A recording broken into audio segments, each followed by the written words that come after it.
Hello बच्चों, मेरा नाम है फैजल और आज हम चैप्टर नेशनल इनकम पढ़ने वाले हैं। नेशनल इनकम के ऊपर एक वीडियो मैं ऑलरेडी बना चुका हूं जो बेसिक क्लास के ऊपर थी। आज मैं नेशनल इनकम का इनकम मेथड आपको समझाने वाला हूं। तो चलिए हम इनकम मेथड स्टार्ट करते हैं नेशनल इनकम का। लेकिन इससे पहले अगर आपने बेसिक क्लास नहीं देखी तो सबसे पहले मैंने लिंक जो है डिस्क्रिप्शन के अंदर डाल दिया है, जाके बेसिक क्लास देखिए ताकि आज की क्लास आपको और भी ज़्यादा अच्छे से समझ में आएगी। तो इनकम मेथड स्टार्ट करने से पहले मैं आपको समझाना चाहता हूँ कि नेशनल इनकम को इनकम मेथड से कैसे निकाला जाए। आपको पता होना चाहिए कि जितनी भी इनकम हमारे देश के अंदर जनरेट होती है वो 4 तरीके की होती है, यानी कि 4 चीजों से ही हमारे देश के अंदर इनकम जनरेट होती है। वो 4 चीजें क्या है? फैक्टर ऑफ प्रोडक्शन यानी कि लैंड, लेबर, कैपिटल और एंटरप्रेन्योरशिप, यानी हिंदी वाले बच्चे इसे कहते थे भूमि, श्रम, पूंजी और उद्यम। यानी कि इनको जितना भी पैसा दिया जाता है, लैंड, लेबर, कैपिटल और एंटरप्रेन्योरशिप, यही सारा पैसा जोड़कर हमारे देश की नेशनल इनकम बन जाती है। यानी कि कोई भी व्यक्ति लैंड, लेबर, कैपिटल और एंटरप्रेन्योरशिप से ही पैसा कमा सकता है। तो जब हम इन चारों इनकम को जोड़ देते हैं तो हमारे देश की क्या निकल जाती है? नेशनल इनकम निकल जाती है। तो आइए जरा नेशनल इनकम का इनकम मेथड मैं आपको समझाता हूं। मैं आपको गारंटी दे रहा हूं, अगर आपने ये छोटा सा चार्ट याद कर लिया तो पूरा नेशनल इनकम का जो इनकम मेथड है वो आपकी टिप्स पर होगा। तो आइए जरा हम समझते हैं कि इनकम मेथड क्या कहता है। सबसे पहले नेशनल इनकम को हम कहते हैं LNP-8FC। लेकिन इनकम मेथड के अंदर जो मेरा तरीका है, मैं कह रहा हूं कि आपसे कुछ भी पूछा जाए, आप सबसे पहले LNP-8FC यानी नेशनल इनकम ना निकालकर आप सबसे पहले क्या निकालिए? NDP-8FC निकालिए। हम NDP-8FC का ये मैंने कंपोनेंट यहां पे लिख दिया। अगर आप NDP-8FC को अच्छी तरीके से समझ जाओगे तो आपको चेंज करना तो आपको आसानी से आता ही है। तो आइए जरा NDP-8FC को समझते हैं। NDP-8FC के अंदर हमारे 3 कंपोनेंट है। कितने कंपोनेंट है? 3। सबसे पहला कंपोनेंट है कंपनसेशन ऑफ एम्प्लॉइज। ये किसको मिलता है? लेबर को मिलता है। दूसरे नंबर पे हमारा ऑपरेटिंग सरप्लस। ऑपरेटिंग सरप्लस के अंदर ये 3 चीजें आती है। और लास्ट में हमारा आता है मिक्स्ड इनकम। तो आपसे पूछा जाए NDP-8FC के कितने कंपोनेंट है, हम जवाब देंगे 3। वो कौन कौन से? कंपनसेशन ऑफ एम्प्लॉइज यानी कि COE, ऑपरेटिंग सरप्लस यानी कि OS, और हमारा नेक्स्ट है मिक्स्ड इनकम यानी कि MI। तो ये तीनों जोड़ते हैं, हमारा NDP-8FC निकल जाता है। लेकिन अब हमारा एग्जामिनर इतना सीधा नहीं है कि वो हमारे को तीनों इनकम बिल्कुल सीधा सीधा देगा।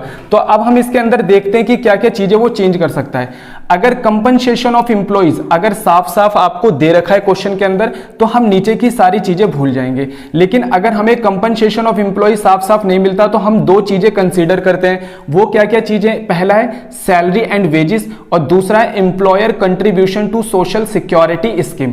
ये सैलरी एंड वेजेस को किसको दिया जाता है? एम्प्लॉइज को दिया जाता है। दूसरा एम्प्लॉयर्स कंट्रीब्यूशन। आपको पता होगा कि एम्प्लॉयर जो होते हैं वो एम्प्लॉय को सैलरी वेजेस के अलावा और भी कुछ पैसा देते हैं, जैसे कि PF का पैसा देते हैं, ग्रेचुटी और भी रिटायरमेंट बेनिफिट्स देते हैं, पेंशन वगैरह देते हैं। तो ये भी उनकी जो कंपनसेशन है उसके अंदर इंक्लूड कर दिया जाता है। अच्छा, सैलरी 2 तरीके से दिए जा सकता है, इन कैश और इन काइंड। तो हम ये भी थोड़ा सा ध्यान रखेंगे।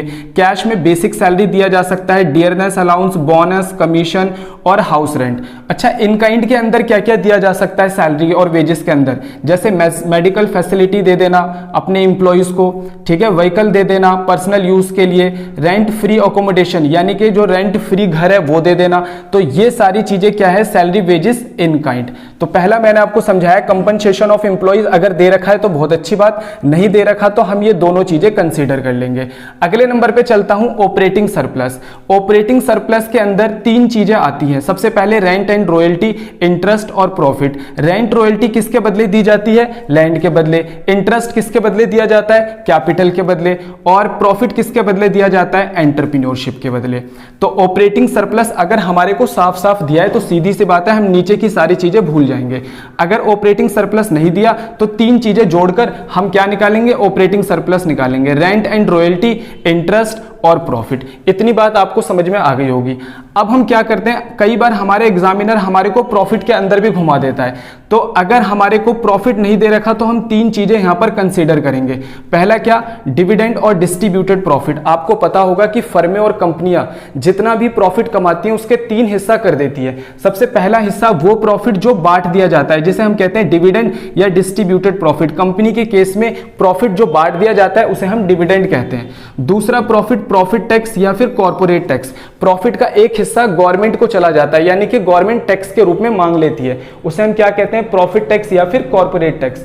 और प्रॉफिट का तीसरा हिस्सा जो कंपनियां बचाकर अपने पास रख लेती है फ्यूचर में यूज करने के लिए, उसको हम क्या कहते हैं, अनडिस्ट्रीब्यूटेड प्रॉफिट या फिर कॉर्पोरेट सेविंग। तो ये हमने क्या पढ़ा, कंपनसेशन ऑफ एम्प्लॉइज और ऑपरेटिंग सरप्लस, दो कंपोनेंट को हमने अच्छी तरीके से बारीकी में जाकर समझ लिया। तीसरे नंबर पे हम समझ लेते हैं मिक्स्ड इनकम। ये मिक्स्ड इनकम क्या चीज है? अच्छा, मिक्स इनकम की अगर हम बात करें, जब भी हमारी income land, labour, capital, entrepreneurship यानी भूमि, श्रम, पूंजी और उद्यम, इन चारों की इनकम जब हमारे पास कभी भी मिक्स हो जाती है और हम चाहकर भी इसको अलग नहीं कर सकते, तो इसे हम क्या कहते हैं, मिक्स्ड इनकम। एक छोटा सा एग्जांपल देकर आपको समझाता हूं।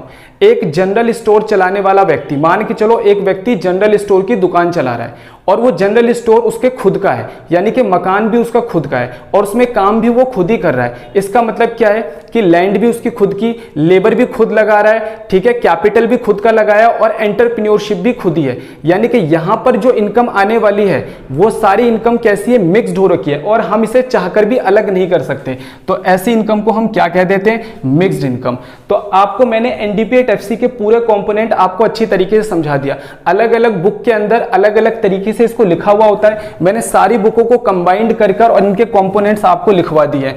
अब हम इनके ऊपर क्वेश्चन करते हैं, तब आपको जाके अच्छे से और ये पूरी चीजें क्लियर हो जाएंगी। चलिए, नेशनल इनकम मेथड का क्वेश्चन नंबर 1 यानी एग्जांपल नंबर 1 आपको समझाता हूं। पहला क्वेश्चन समझाऊंगा, ध्यान से समझना, इसके बाद सारे क्वेश्चन आपके लिए आसान हो जाएंगे। तो पहले क्वेश्चन के अंदर कहता है कैलकुलेट नेशनल इनकम। तो सबसे पहले आपको यही पता होना चाहिए नेशनल इनकम को कहते क्या है।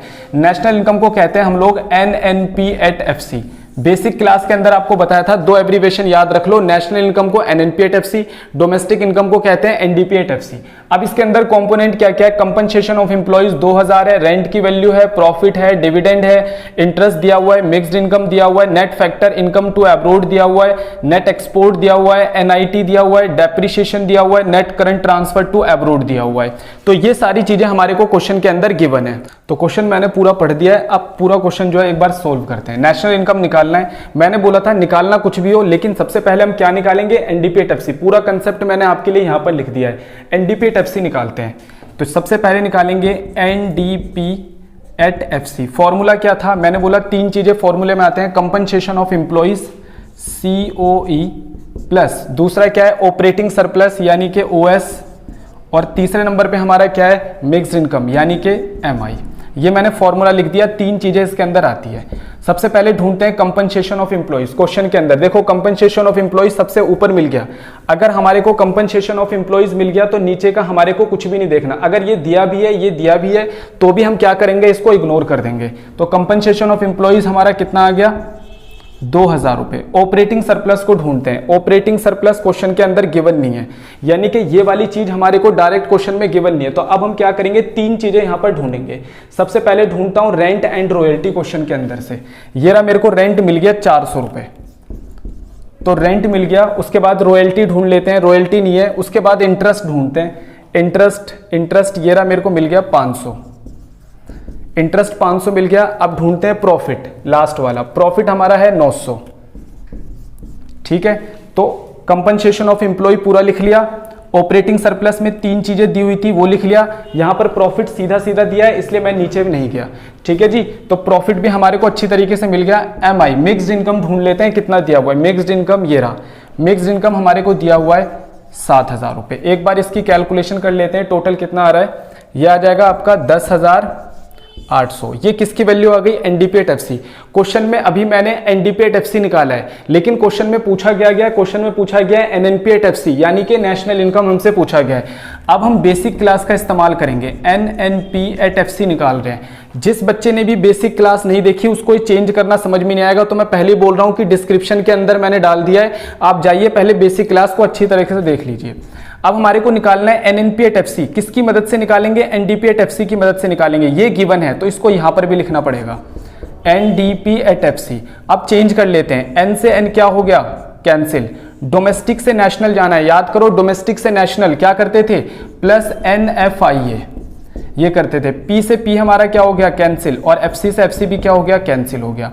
तो NDP@FC की वैल्यू कितनी है, 10,800 प्लस NFIA ढूंढते हैं, net factor income from abroad ये रहा नेट फैक्टर इनकम 2 लिखा हुआ है यहाँ पर 2, यानी कि फ्रॉम, अब क्या करना पड़ेगा, नेट फैक्टर इनकम फ्रॉम -2, यानी फ्रॉम की वैल्यू क्या है, जहां पर फ्रॉम दे नहीं रखा हमारे को, तो क्या मानेंगे हम 0 minus net factor income 2 abroad कितना दे रखा है 50। तो सोल्व कर लेते हैं इसको, 10,800 ये आ गया -50, तो 10,800 माइनस कर दिया 50, हमारा आंसर आ गया 10,750। ये सारे अमाउंट करोड़ में, इसलिए जो हमारा आंसर आया वो भी किसके अंदर है, करोड़ में। अभी मैंने सिर्फ आपको एक क्वेश्चन समझाया, 1-2 क्वेश्चन और समझाता हूं, इनकम मेथड के ऊपर आपकी कमांड और भी अच्छी हो जाएगी। ठीक है, तो एक क्वेश्चन मैंने आपको समझा दिया इनकम मेथड का, दूसरा क्वेश्चन समझ लेते हैं। दूसरे क्वेश्चन के अंदर कह रहा है कैलकुलेट जीएनपी एट एमपी। मैंने आपको बताया था कि पूछा कुछ भी जाए सबसे पहले क्या निकालना है, एनडीपी एट एफसी। तो इस बात को अपने दिमाग के अंदर बिल्कुल आप क्लियर कर लो, क्योंकि मैंने जितने भी कंपोनेंट लिखवाए हैं वो एनडीपी एट एफसी के कंपोनेंट है। कैलकुलेट करना है जीएनपी एट एमपी, निकालेंगे सबसे पहले एनडीपी एट एफसी, उसके बाद चेंज कर लेंगे। दिया हुआ नेट इनडायरेक्ट टैक्स, डेप्रिसिएशन है, net factor income from abroad दिया हुआ है, रेंट की वैल्यू है, डिविडेंड है, मिक्स्ड इनकम है, saving of private corporate sector दे रखा है, इंटरेस्ट दे रखा है और कंपनसेशन ऑफ एम्प्लॉइज दे रखा है। तो आइए सॉल्यूशन करते हैं। सॉल्यूशन के अंदर हम सबसे पहले निकालेंगे, सॉल्यूशन में सबसे पहले निकालेंगे एनडीपी एट एफसी। ठीक है, एनडीपी एट एफसी के अंदर कितने कंपोनेंट है, 3 कंपोनेंट है, समझाया हुआ है। सबसे पहले क्या, कंपनसेशन ऑफ एम्प्लॉइज, तो लिख लेते हैं कंपनसेशन ऑफ एम्प्लॉइज। दूसरे नंबर पे हमारे को क्या लेना है, ऑपरेटिंग सरप्लस यानी कि ओएस, और तीसरे नंबर पे हमारे को क्या कंसीडर करना है, मिक्स्ड इनकम यानी कि एमआई। तो ये मैंने सबसे पहले फॉर्मूला लिख दिया। अब फॉर्मूले के हिसाब से, जब हमने फॉर्मूला लिख दिया, फॉर्मूले के हिसाब से चार्ट फ्लो के अंदर ढूंढेंगे क्वेश्चन को देखते हुए। तो सबसे पहले हमारे को ढूंढना है कंपनसेशन ऑफ एम्प्लॉइज, यानी कि कंपनसेशन ऑफ एम्प्लॉइज ढूंढना है। आइए ढूंढते हैं कंपनसेशन ऑफ एम्प्लॉइज। ये रहा, साफ साफ हमारे को मिल रहा है 1000। तो कंपनसेशन ऑफ एम्प्लॉइज हमारे को साफ साफ मिल गया। इसका मतलब यह है कि हमारे को नीचे में से कोई भी चीज कंसीडर नहीं करा। अगर कोई चीज दे भी रखी है तो उसको हमें क्या करना है, इग्नोर कर देना है, यानी ये हमारे को साफ साफ मिल गया। अगले नंबर पे ऑपरेटिंग सरप्लस। ऑपरेटिंग सरप्लस ढूंढते हैं। ऑपरेटिंग सरप्लस हमारे को साफ साफ नहीं मिल रहा। अगर ऑपरेटिंग सरप्लस हमारे को नहीं मिलेगा तो हम कितनी चीजें देखेंगे, सबसे पहले रेंट एंड रॉयल्टी। आइए ढूंढते हैं रेंट। तो रेंट हमारे को मिल गया 1000। रॉयल्टी क्वेश्चन में गिवन है क्या, रॉयल्टी क्वेश्चन में गिवन नहीं है तो हम उसको 0 मान सकते हैं। उसके बाद हमारे को ढूंढना है इंटरेस्ट। आइए इंटरेस्ट ढूंढते हैं। इंटरेस्ट ये हमारा मिल गया, इंटरेस्ट हमारे को 200। तो इंटरेस्ट मिल गया हमारे को, रेंट भी हमारे को मिल गया। अब ढूंढते हैं प्रॉफिट। तो प्रॉफिट क्वेश्चन के अंदर गिवन नहीं है। मैंने बोला था कि अगर प्रॉफिट क्वेश्चन के अंदर गिवन नहीं है तो 3 बातें कंसीडर करेंगे। सबसे पहले ढूंढेंगे dividend and distributed profit. Dividend and distributed profit, ये रहा, डिविडेंड मिल गया हमारे को। अगर डिविडेंड ना होता तो डिस्ट्रीब्यूटेड प्रॉफिट के नाम से भी वो दे सकता था। तो डिविडेंड की वैल्यू कितनी है, 500। उसके बाद क्या ढूंढना है, प्रॉफिट टैक्स, जिसे हम कॉर्पोरेट टैक्स भी कह देते हैं। प्रॉफिट टैक्स या फिर कॉर्पोरेट टैक्स, प्रॉफिट टैक्स या कॉर्पोरेट टैक्स क्वेश्चन के अंदर गिवन नहीं है तो मैं इसको 0 मान लेता हूं, प्लस उसके बाद नेक्स्ट नंबर पे क्या देखना है, डिस्ट्रीब्यूटेड प्रॉफिट या फिर कॉर्पोरेट सेविंग। लास्ट वाली चीज ये ढूंढनी है, अनडिस्ट्रीब्यूटेड प्रॉफिट, अनडिस्ट्रीब्यूटेड प्रॉफिट या कॉर्पोरेट सेविंग। ये ना मिल गया आपको, कॉर्पोरेट सेक्टर की सेविंग दे रखी है हमारे को 400। ठीक है जी। मिक्स्ड इनकम हम ढूंढ लेते हैं एक बार। मिक्स्ड इनकम हमारे को क्वेश्चन में गिवन है 300। तो ये हमने निकाल लिया NDP at FC. NDP at FC के सारे कंपोनेंट मैंने यहां पे लिख दिया। एनडीपी एट एफसी की वैल्यू आ रही है 34,100। ठीक है, ये सारा अमाउंट जो है करोड़ के अंदर है, तो यहां पे हम करोड़ लिख भी सकते हैं। सारा अमाउंट करोड़ के अंदर दिया गया है। उसके बाद इसकी मदद से हमारे को क्या निकालना है, जीएनपी एट एमपी। तो हमें चेंज करना आता है। जिस बच्चे को चेंज करना नहीं आता तो मैं फिर से बोल रहा हूँ, चेंज करने के लिए मैंने समझाया हुआ है बेसिक क्लास में, आप जाकर वो चेक करो। जीएनपी एट एमपी निकालना है किसकी मदद से, एनडीपी एट एफसी की मदद से। तो सबसे पहले लिखेंगे एनडीपी एट एफसी। अब चेंज करेंगे। सबसे पहले एन से जी जाना है। एन का मतलब नेट और जी का मतलब ग्रॉस, यानी कि नेट से ग्रॉस जाना है तो प्लस करना पड़ता है डेप्रीशिएशन। तो हमने डेप्रीशिएशन प्लस कर दिया। डोमेस्टिक से नेशनल जाना है, डोमेस्टिक से नेशनल प्लस करेंगे एनएफआईए। उसके बाद क्या है, पी से पी हमारा कैंसिल हो गया और एफसी से एमपी पे जाना है। एफसी से एमपी प्लस करना पड़ेगा एनआईटी। तो ये मैंने क्या बना लिया, फॉर्मूला बना लिया। एनडीपी एट एफसी की वैल्यू मैंने निकाल ली है 3400। डेप्रीशिएशन की वैल्यू ढूंढ लो क्वेश्चन के अंदर से। सेकंड नंबर पे डेप्रीशिएशन है 400, प्लस करेंगे एनएफआईए। एनएफआईए ढूंढ लेते हैं, net factor income from abroad. NFIA -20, ये गिवन है -20 प्लस NIT। NIT ढूंढ लेते हैं क्वेश्चन के अंदर, सबसे पहले NIT ही गिवन है, नेट इनडायरेक्ट टैक्स 900। इसको हम एडजस्ट कर लेते हैं, हमारा आंसर आ जाएगा यार है 4680 करोड़। तो ये हमारा आंसर आ गया। इस तरीके से बच्चों मैंने आपको 2 क्वेश्चन अच्छे सोल्व करवा दिए, एक क्वेश्चन मैं आपको और सोल्व करवा देता हूं। तो तीसरा क्वेश्चन देखते हैं हम इनकम मेथड का। तीसरे क्वेश्चन के अंदर हमारे से क्या पूछा जा रहा है, net domestic product at market price, यानी कि इसकी शॉर्ट फॉर्म बना लेते हैं NDP एट MP। ये हमसे पूछा जा रहा है। मैंने आपसे क्या बताया, इनकम मेथड के अंदर हमसे कुछ भी पूछा जाए, हम सबसे पहले कैलकुलेशन किसकी करेंगे, NDP एट FC की ही कैलकुलेशन करेंगे। तो आइए सबसे पहले हम NDP एट FC निकालेंगे। जब हमारा NDP एट FC निकल जाएगा तो उसे चेंज करके हम NDP एट MP निकाल लेंगे। तो सॉल्यूशन में सबसे पहले हम निकालने वाले हैं NDP एट FC। फॉर्मूला क्या था, 3 चीजें हैं फॉर्मूले के अंदर। सबसे पहले क्या है, कंपनसेशन ऑफ एम्प्लॉइज, दूसरा ऑपरेटिंग सरप्लस और तीसरा मिक्स्ड इनकम। फिर से फॉर्मूला लिख लेते हैं, compensation of employees plus operating surplus plus mixed income. Compensation of employees ढूंढ लेते हैं एक बार। कंपनसेशन ऑफ एम्प्लॉइज, इस बार हमारे पास compensation of employees direct given नहीं है। तो अगर ये डायरेक्ट गिवन नहीं है तो हमें इसके कंपोनेंट्स पे जाना पड़ेगा। पहला कंपोनेंट सैलरी एंड वेजेस और दूसरा एम्प्लॉयर कंट्रीब्यूशन। तो पहला हमारा मिल गया, वेजेस एंड सैलरी दे रखा है हमारे को कितना 500, और दूसरा हमारा क्या है, employer contribution to social security scheme. तो ये चीज हम ढूंढ लेते हैं एक बार, ये रहा employers contribution to social security scheme, ये हमारे को दे रखा है 20। तो इसकी वैल्यू मैंने लिख ली। ये हमारे को मिल गया compensation of employees. Operating surplus ढूंढ लेते हैं। तो ऑपरेटिंग सरप्लस ढूंढते हैं सबसे पहले, डायरेक्ट मिल जाए तो ज्यादा अच्छा रहेगा। ऑपरेटिंग सरप्लस क्वेश्चन के अंदर डायरेक्ट गिवन नहीं है, तो हमें क्या ढूंढने पड़ेंगे, इसके कंपोनेंट्स। सबसे पहले rent and royalty, rent and royalty ढूंढ लेते हैं। सबसे पहले देखते हैं रेंट एंड रॉयल्टी हमारे क्वेश्चन में गिवन है कि नहीं है। तो रेंट एंड इंटरेस्ट ये हमारे को एक साथ मिल गया कितना 250। तो रेंट और इंटरेस्ट, रॉयल्टी क्वेश्चन के अंदर गिवन नहीं है, रेंट और इंटरेस्ट हमारे को एक साथ मिल गया। अब सिर्फ प्रॉफिट की कैलकुलेशन करनी है। प्रॉफिट ढूंढ लेते हैं क्वेश्चन के अंदर। ये रहा हमारी प्रॉफिट 400 रुपए, तो प्रॉफिट आ गया हमारा। उसके बाद लास्ट हमारा क्या है, मिक्स्ड इनकम। तो मिक्स्ड इनकम की कैलकुलेशन देख लेते हैं एक बार, कहां पर गिवन है मिक्स्ड इनकम। क्वेश्चन के अंदर इस बार मिक्स्ड इनकम गिवन नहीं है, तो मिक्स्ड इनकम गिवन नहीं है तो हम कितना मान लेंगे 0। तो operating surplus, compensation of employees, operating surplus और उसके बाद मिक्स्ड इनकम। तो ये सारी चीजों को एक बार जोड़ लेते हैं, आंसर आ जाएगा हमारा इसको जोड़कर 1170। लास्ट में अब हमारे को हमने क्या निकाल लिया, NDP एट FC निकाल लिया। इसकी मदद से क्या निकालना है, NDP एट MP। तो NDP एट MP सिंपल हमारा बेसिक क्लास का है, NDP at MP। NDP at MP निकालना है, किसकी मदद से निकालना है, NDP एट FC की मदद से। तो सबसे पहले मैंने लिखा NDP एट FC। अब हम चेंज करेंगे, N से N हमारा क्या हो गया कैंसिल, D से D क्या हो गया कैंसिल, P से P क्या हो गया कैंसिल, और FC से MP पे जाना है, यानी FC छोटा होता है MP बड़ा होता है। तो FC से MP पे जाने के लिए प्लस करना पड़ता है NIT।